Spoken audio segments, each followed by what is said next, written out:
Bien, salam alaikum. Nous allons traiter de la norme NAA 505, confirmation externe. Je me présente, El Bezghi Mourad, commissaire aux comptes.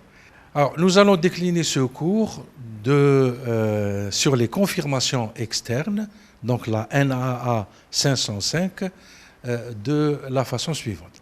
Alors, tout d'abord, avant cela, et en termes d'avant-propos, il faut dire que la NAA 505 fait partie donc de la série des 500, et dans la série des 500, il s'agit des éléments probants. Autre chose, c'est en ce qui concerne donc les informations externes qui ont toujours plus de valeur probante que les informations que l'on peut obtenir à partir de sources internes. Et ça, c'est une règle générale, d'une manière générale, au niveau de toutes les normes d'information donc financière et d'audit ISA. Les informations externes ont une valeur probante supérieure aux informations que l'on peut collecter en interne. Alors nous allons décliner le plan de la manière suivante. Tout d'abord, nous allons introduire le sujet, c'est ce que nous avons fait jusque-là, et nous allons décliner le champ d'application de la norme. Et puis, nous allons également parler des objectifs de cette norme. En général, les plans des normes NAA sont toujours déclinés de la façon suivante. Nous avons le champ d'application, ensuite nous avons les objectifs de la norme. Ensuite, nous allons parler des diligences requises en ce qui concerne les confirmations externes. Il y a des procédures de confirmation externe, et il y a également un autre aspect, c'est le refus de la direction. Lorsque la direction refuse à ce que vous utilisiez les confirmations externes, que doit faire le commissaire aux comptes ou l'auditeur d'une façon générale? Quelle est l'attitude qu'il doit prendre à l'égard de la position de refus, de l'opposabilité de la direction à l'utilisation des confirmations externes? Et ensuite, donc, les résultats, l'exploitation de ces résultats, de ces procédures de confirmation externe. On a donc bien sûr à examiner la fiabilité des réponses, des réponses. Ensuite, nous allons également faire un traitement particulier pour les non-réponses. Ensuite, la nécessité d'obtenir une réponse à une demande. Et enfin, la confirmation écrite, ou la confirmation plutôt tacite, en quoi consiste-t-elle cette confirmation? Et enfin, l'évaluation des éléments probants. Après vous avoir finalisé tout ça, il faut évaluer les éléments donc, ou les réponses que nous avons obtenues. Voilà. Tout d'abord, on va commencer par le champ d'application. Alors, dans la norme, le champ d'application est défini comme étant une procédure pour obtenir des éléments probants. Donc on va demander des confirmations externes.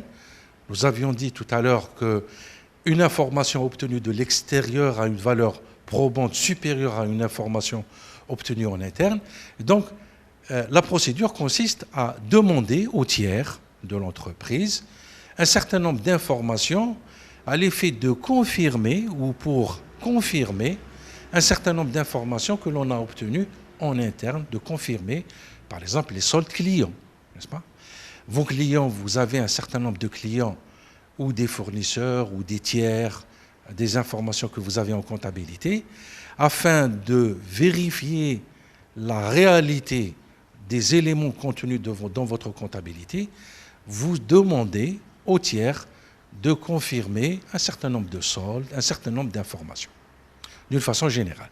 Alors, cette norme, justement, traite des procédures à mettre en œuvre, parce qu'il y a un certain nombre de procédures à mettre en œuvre pour obtenir ces informations afin qu'elles soient objectives et qu'elles ne soient pas donc altérée ou donc fausse, etc. Alors l'objectif de l'auditeur qui a recours à des procédures externes est chargé, ou si vous voulez, est dans l'obligation de concevoir et de mettre en œuvre des procédures afin d'obtenir des éléments probants, pertinents et fiables. Donc, lorsqu'on va vers des confirmations externes, nous sommes dans l'obligation de respecter un certain nombre de procédures, un processus, si vous voulez, une démarche pour aller vers des informations fiables et pertinentes. Et tout l'objectif, justement, réside dans cette pertinence et dans cette fiabilité des informations que l'on peut collecter. Alors, quelles sont ces diligences? Les diligences requises.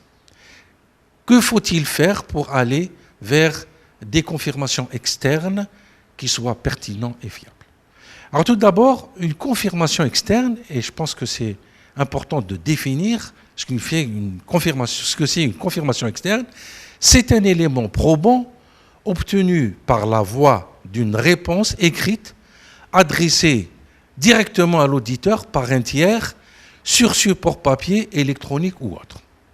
Vous demandez une information à un tiers et ce tiers va vous envoyer directement à vous, et pas à l'entreprise, directement à vous, une réponse sur une question que vous lui avez posée.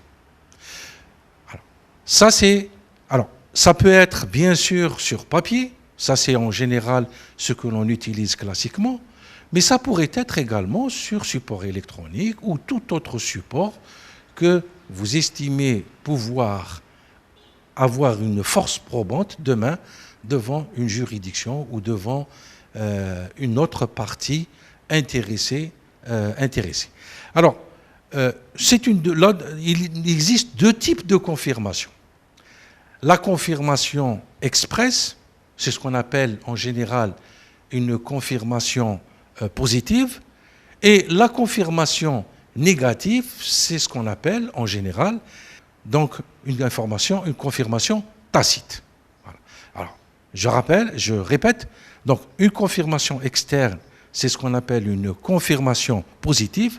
Une confirmation tacite, c'est ce qu'on appelle donc une information négative. Alors, c'est simple. Pour prendre un exemple concret, on dira qu'une confirmation express est une confirmation que vous devez obtenir de votre interlocuteur, c'est-à-dire de la partie qui doit vous répondre. Exemple, le solde client dans nos livres est de 100 dinars. Est-ce que vous confirmez ou vous infirmez? Et à ce moment-là, quand vous posez une question de cette façon-là, vous donnez l'impression d'attendre une réponse. Et donc, si vous obtenez une réponse, c'est ce qu'on appelle donc une confirmation express, c'est-à-dire que vous avez une pièce, un élément ou un support sur lequel vous avez cette confirmation. C'est ce qu'on appelle donc la confirmation express. Elle est expressément faite, c'est-à-dire qu'elle est expressément exprimée à travers un support papier ou un support électronique ou tout autre support que l'on peut demain étayer devant une juridiction et qui a une force probante. La confirmation tacite, par contre, vous n'attendez pas forcément de votre interlocuteur, vous n'attendez pas forcément du tiers, si vous voulez. Quand je dis interlocuteur, je fais référence à ce tiers auquel vous posez la question. Vous n'attendez pas de réponse forcément.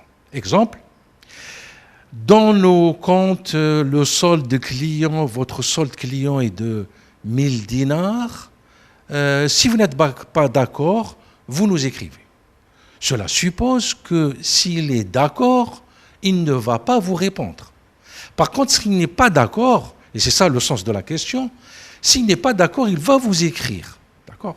Donc, la confirmation tacite veut dire que même s'il ne répond pas, eh ben, c'est comme s'il avait confirmé le solde. Il ne répond pas, il a confirmé le solde. Il répond, ça veut dire qu'il n'est pas d'accord. Ensuite, après ça, on peut également passer à un point suivant. qui concerne, si vous voulez, les procédures à adopter pour aller vers des confirmations externes. Bien sûr, pour faire une opération de cette envergure ou une opération de cette nature, il faut respecter un certain nombre de choses afin que l'exploitation des réponses soit fiable et que ça puisse amener vers des conclusions afin de fonder votre opinion. Alors, la première des choses, c'est de déterminer quelles sont ces informations qui vont être demandées donc à ces tiers. Alors, les informations à confirmer ou à demander d'une façon générale, ça on doit le savoir. La seconde chose, et c'est très important, c'est de dire, après avoir identifié de façon précise les informations à demander, je vais voir quelles sont les personnes auxquelles je dois poser la question. Alors, les personnes à poser la question, donc je dois sélectionner les tiers appropriés à confirmer ou qui doivent confirmer une information. En fait, je dois également, troisième élément à retenir dans la procédure de confirmation externe, c'est de concevoir la demande elle-même. Et c'est très important ici, parce que si l'on conçoit mal la demande en elle-même, la demande, la question, si on pose mal la question, évidemment, on doit s'attendre à des réponses farfelues. Par contre, si la question est posée de façon précise, avec des contours assez précis, on doit également s'attendre à des réponses précises. Et enfin, le quatrième élément, c'est de procéder à l'envoi des demandes aux tiers ainsi que leur suivi. Évidemment, si vous faites des confirmations externes, il faudrait dire que vous êtes dans l'obligation de faire l'envoi vous-même, vous n'allez pas confier cette opération à l'entreprise et vous allez faire le suivi et vous allez demander à ce que les réponses vous soient faites directement afin qu'il n'y ait pas dans la chaîne, n'est-ce pas, un élément pouvant altérer ces informations. En recevant vous-même ces informations, eh bien, vous allez assurer une objectivité donc, dans les réponses. Et il faut se dire aussi autre chose, que d'une manière générale, les confirmations externes sont des éléments probants, et pour qu'ils soient éléments probants, objectifs, de bout en bout de la chaîne, vous devez réaliser l'opération par vous-même sans aller vers donc un intermédiaire quelconque, l'entreprise ou un autre intermédiaire. Bien sûr que vous pouvez utiliser les moyens logistiques de l'entreprise. Bien sûr que vous pouvez utiliser les moyens techniques de l'entreprise. Mais le suivi et la réalisation de l'opération, c'est vous-même. Maintenant, nous allons voir les facteurs à prendre en compte lors de la conception d'une demande de confirmation. Je viens de dire que à partir du moment où nous avons décidé d'aller vers des confirmations externes, nous sommes obligés de concevoir la demande. J'ai également dit qu'une question bien posée, on devrait normalement s'attendre à une réponse également précise, n'est-ce pas? Si vous posez mal la question, la réponse est imprécise ou pourrait contenir un certain nombre d'éléments qui peuvent être subjectifs. Donc, la conception de la demande est importante. Alors, quels sont ces facteurs que l'on doit prendre en considération lorsqu'on conçoit une demande? La première des choses est de cibler les assertions visées. Si, par exemple, je suis en train de vérifier l'exhaustivité des créances, si je veux, par exemple, cibler la réalité des créances, évidemment, je vais également concevoir ma demande d'une certaine façon, etc. pour toutes les assertions. Je rappelle que les assertions, ce sont les vertus ou les qualités d'une information financière, qu'il s'agisse des informations dans les comptes d'une façon générale ou dans les informations qui sont fournies avec. Alors, les risques d'anomalies significatives spécifiques identifiés, y compris le risque de fraude. dans l'assertion que vous allez chercher, vous allez également évaluer le risque, n'est-ce pas? Si le risque est élevé, à ce moment-là, vous allez vous focaliser sur ce risque afin de l'atténuer et afin de le réduire à son strict minimum.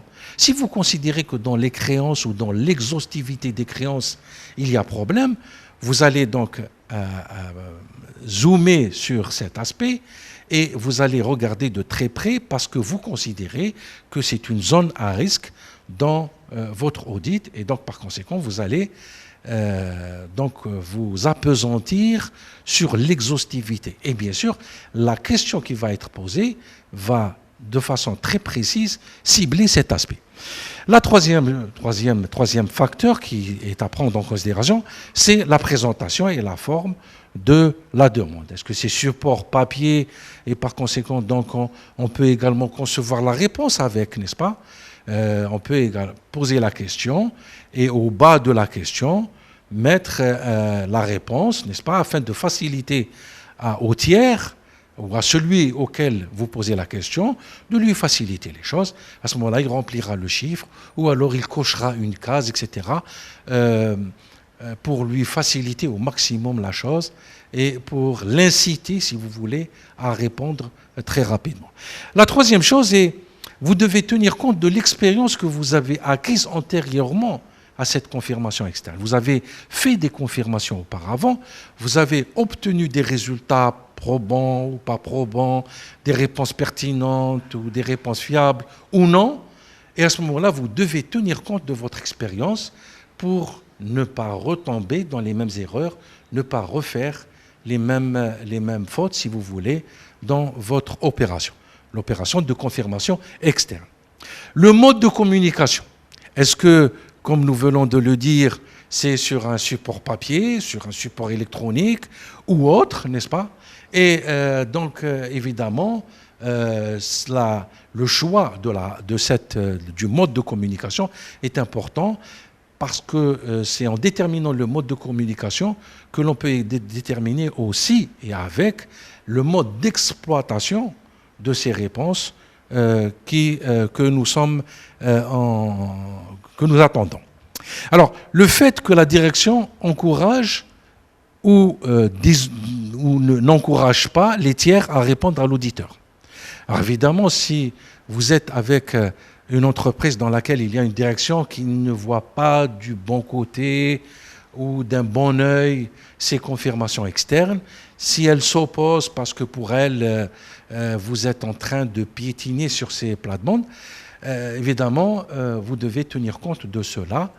C'est un facteur très important. Ensuite, et enfin, la capacité du tiers à fournir l'information demandée, par exemple le montant d'une facture par opposition donc au solde total. Évidemment, le tiers auquel vous demandez une information devrait être en mesure et avoir la capacité de vous répondre, n'est-ce pas? Et tout cela m'amène à dire que vous devez vous adresser au tiers qu'il faut. C'est-à-dire, vous ne devez pas vous adresser, je ne sais pas, je dis ça, au directeur commercial pour vous donner le solde client, mais probablement au directeur financier et comptable pour vous donner ce solde, parce que c'est lui qui l'a dans les comptes de l'entreprise, n'est-ce pas? Par contre, si vous êtes là pour demander une autre information, vous pouvez également demander cette information, n'est-ce pas, à la personne qui est le plus habilité, qui est le mieux indiqué pour vous donner une information objective et pertinente. Alors, dans le cas où la direction marque une certaine opposition, ou ne demande pas, ne permet pas, ou s'oppose, n'est-ce pas, à cette procédure. Alors, d'abord, il faudrait s'enquérir du refus de la direction. Pourquoi la direction s'oppose à ce que je passe par une procédure de confirmation externe? Alors, ensuite, je dois évaluer le refus de la direction sur l'opinion que je vais formuler. Évidemment, si la direction s'oppose, si la direction refuse, ben vous allez ne pas obtenir un certain nombre d'éléments probants et vous devez donc en principe déployer des procédures d'audit alternatives ou complémentaires qui vont vous permettre, si vous voulez, d'obtenir ces éléments probants. Évidemment, vous n'obtenez pas forcément les mêmes résultats, mais en développant des procédures complémentaires d'audit, vous pouvez combler ou pallier à cette insuffisance.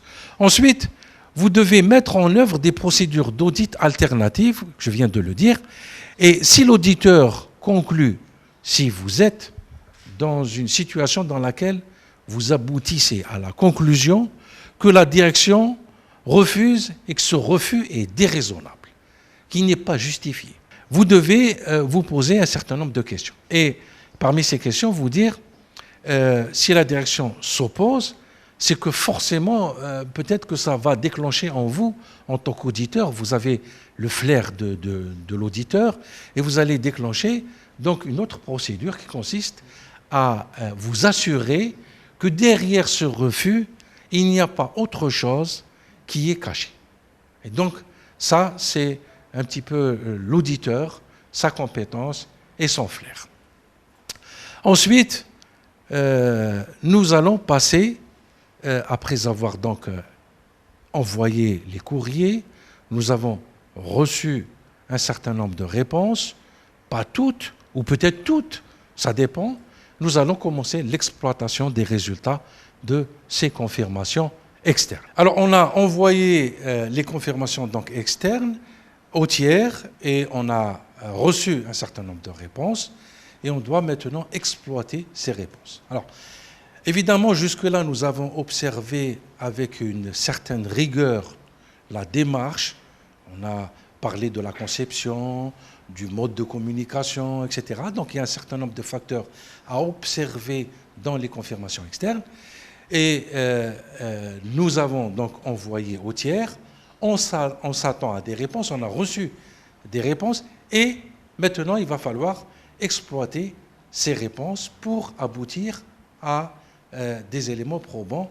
C'est justement la recherche d'informations pertinentes et fiables comme élément probant qui reste quand même la principale finalité, le principal objectif. Alors, tout d'abord, l'auditeur va évaluer la fiabilité des demandes de confirmation externe. Si l'auditeur, dans le cadre de l'exploitation de ces réponses, relève des facteurs qui soulèvent des doutes sur la fiabilité à des réponses, à une demande de confirmation, il doit déployer un audit complémentaire ou aller vers la collecte d'éléments probants complémentaires pour dissiper ces doutes. Si le tiers à qui est adressée la demande, si le tiers auquel nous avons posé la question fait appel à une autre personne pour répondre, n'est-ce pas? Imaginons que j'ai envoyé à un DFC d'une entreprise et que ce DFC d'une entreprise charge une autre personne, charge le commercial ou charge quelqu'un d'autre, n'est-ce pas, une autre partie, pour répondre à la confirmation. Nous allons nous poser des questions dans le sens de dire est-ce que ce tiers, la réponse de ce tiers ne présente pas de risque.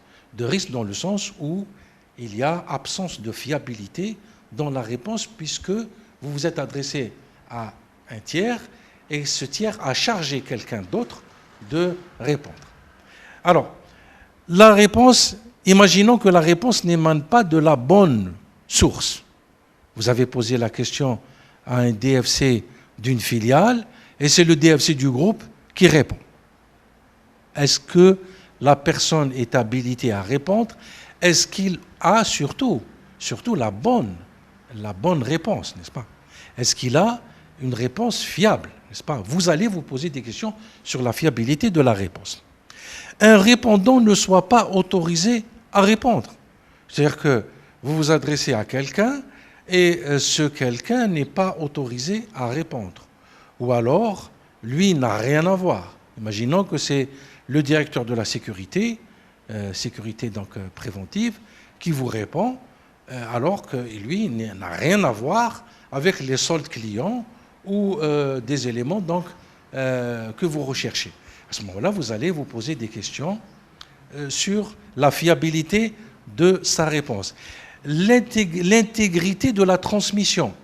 Est-ce que la réponse que vous avez obtenue est passée par un autre canal autre que celui que vous avez dès le début affiché ou dès le début identifié? À ce moment-là, vous allez vous poser un certain nombre de questions sur la fiabilité de la réponse. Alors, après cela, vous allez évaluer les incidences sur la fiabilité de toutes ces situations. Les incidences de la fiabilité de toutes ces situations. Et vous allez voir quel est le risque d'anomalie significative qui en découle, n'est-ce pas? Et quel est également les procédures d'audit complémentaires que vous allez développer, parce que pour, si vous voulez, dissiper ces doutes, si vous voulez, pour vous assurer de la fiabilité de ces réponses.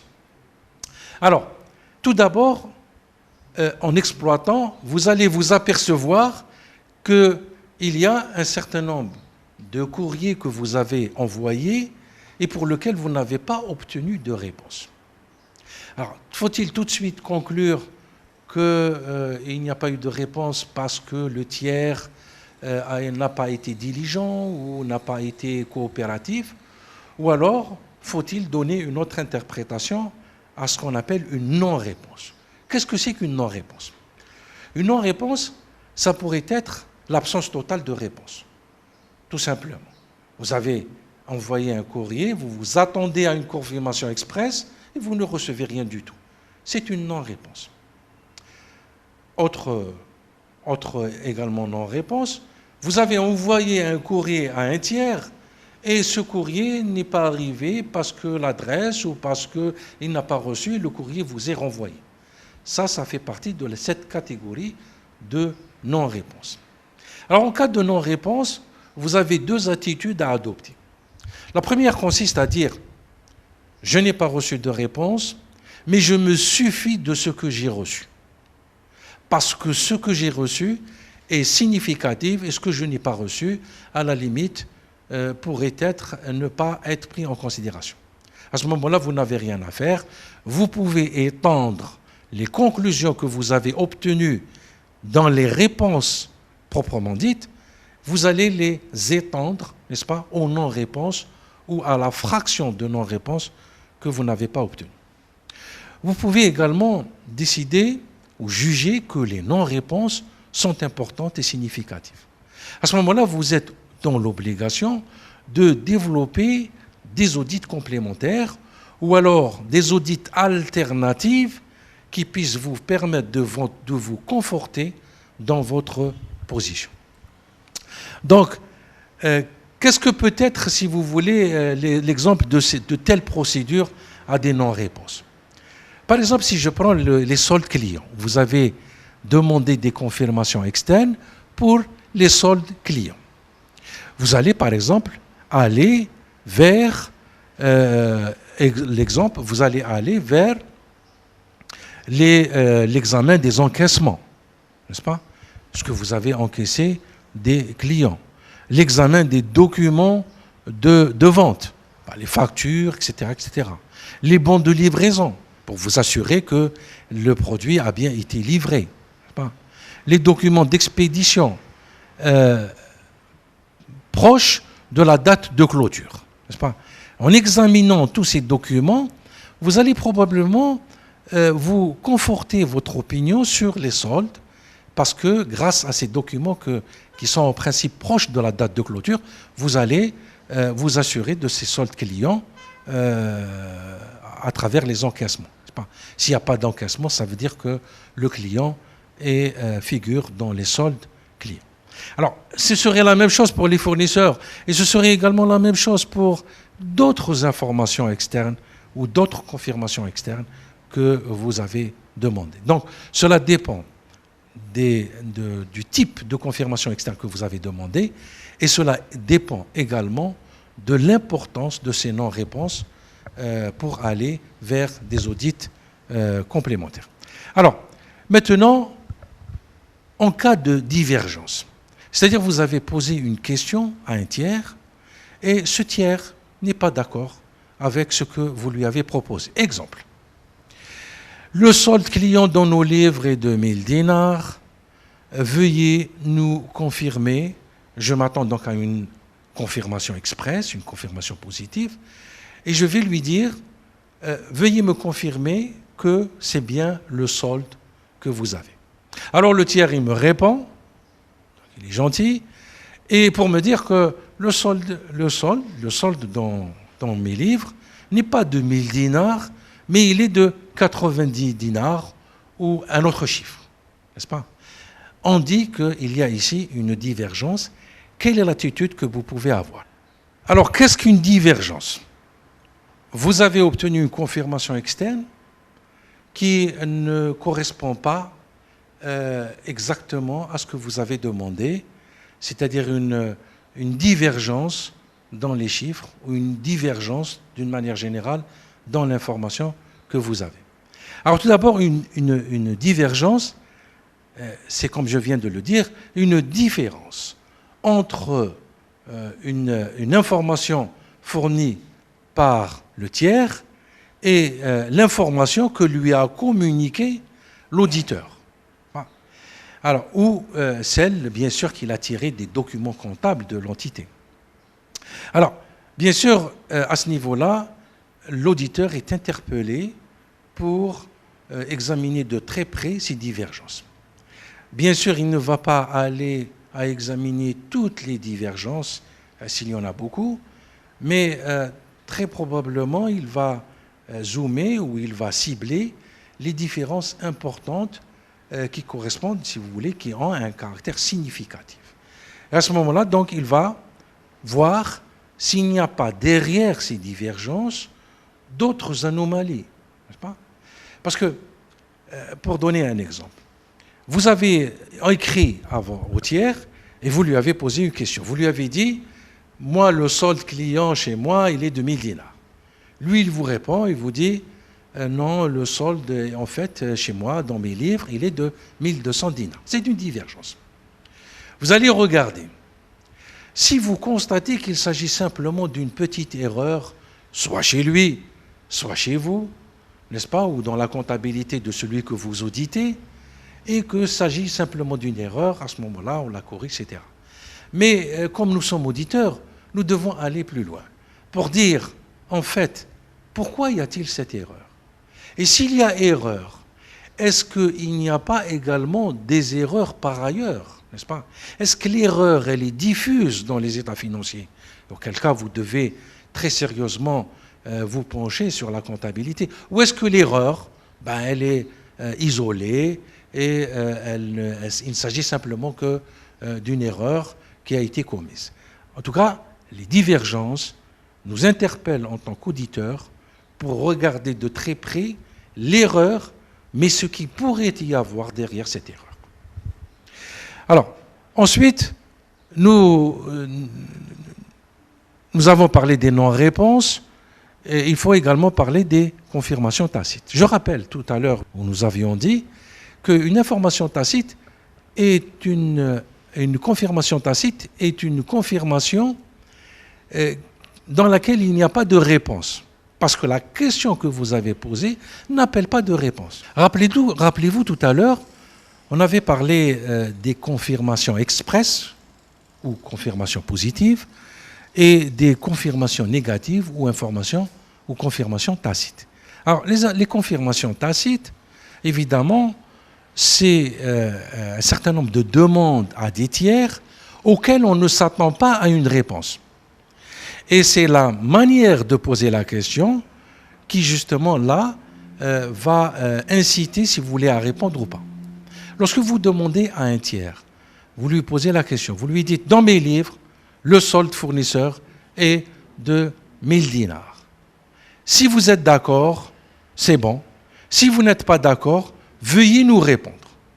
À ce moment-là, s'il est d'accord, ça veut dire qu'il ne répond pas et c'est comme s'il vous a tacitement confirmé que le solde, il est bon. N'est-ce pas? Alors, la confirmation tacite, il faut également la prendre avec beaucoup de précautions. Donc, une confirmation externe, prendre beaucoup de précautions parce que, rappelez-vous que nous avions dit tout à l'heure qu'une information donc, tacite est un élément qui est forcément moins probant que les confirmations expresses. Parce que dans la confirmation expresse, vous avez une réponse sur un support. Par contre, dans une information tacite, vous n'avez pas de réponse. Et ça pourrait être une non-réponse, comme ça pourrait être une confirmation tacite. Donc, si vous voulez, la frontière entre les deux, entre les non-réponses et les confirmations tacites, n'est pas tout à fait précise, la frontière entre les deux n'est pas tout à fait précise, ce qui rend les confirmations tacites moins probantes que les confirmations expresses. Alors, après ça, il faudrait que l'auditeur utilise ces confirmations tacites qu'à un certain nombre de conditions. Quelles sont ces conditions? La première, vous avez en tant qu'auditeur, évaluer que le risque d'anomalie significative, il est faible. J'ai dit tout à l'heure, vous avez une confirmation tacite en ce qui concerne un solde client qui est faible ou qui n'est pas représentatif, n'est-ce pas? À ce moment-là, donc, vous avez évalué que le risque n'est pas important. Vous pouvez utiliser les confirmations tacites.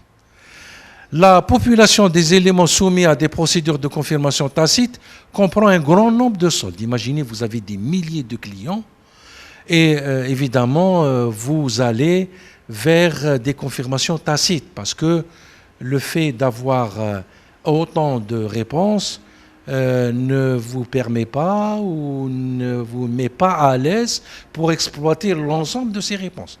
Vous avez la possibilité d'utiliser les confirmations tacites. Vous vous attendez, et ça c'est une autre condition, vous vous attendez à un taux de divergence faible. Vous dites, tiens, c'est assez bien cerné au niveau de l'entreprise, les soldes fournisseurs ou les informations que je suis en train de demander sont relativement bien maîtrisées, c'est simplement pour avoir des nouveaux éléments probants ou des éléments probants supplémentaires. À ce moment-là, vous vous attendez à un taux de divergence faible.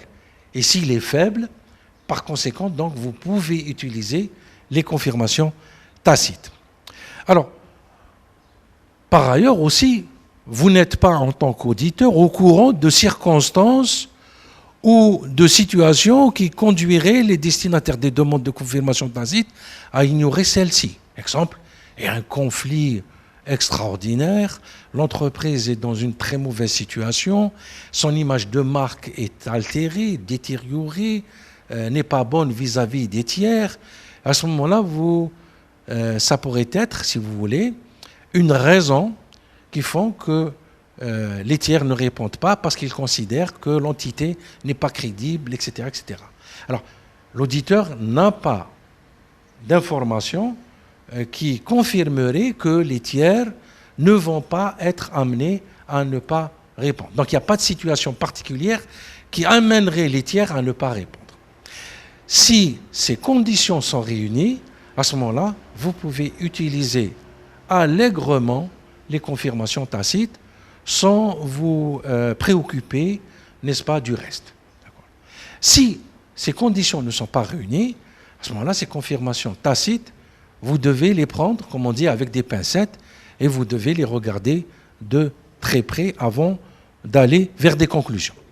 Alors, non-réponse, confirmation tacite, etc., on va aller vers l'évaluation des résultats. Alors, comment évaluer ces résultats? Alors, tout d'abord, l'auditeur doit faire un classement. Le classement, il est le suivant. A.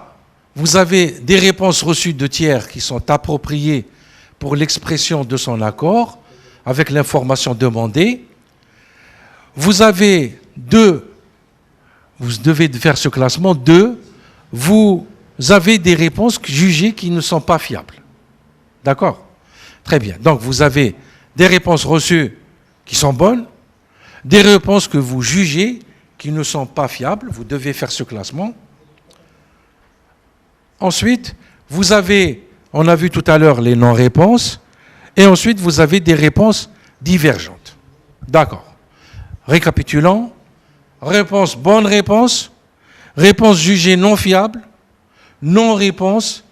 Réponse divergente. Vous faites ce classement et vous allez, à partir de ce classement, faire une évaluation avec toutes les procédures. Rappelez-vous, on a dit que lorsqu'il y a des non-réponses, vous êtes obligé de passer par des audits alternatifs pour vous permettre de confirmer si c'est bon ou pas ces non-réponses et si vous pouvez vous en passer. N'est-ce pas?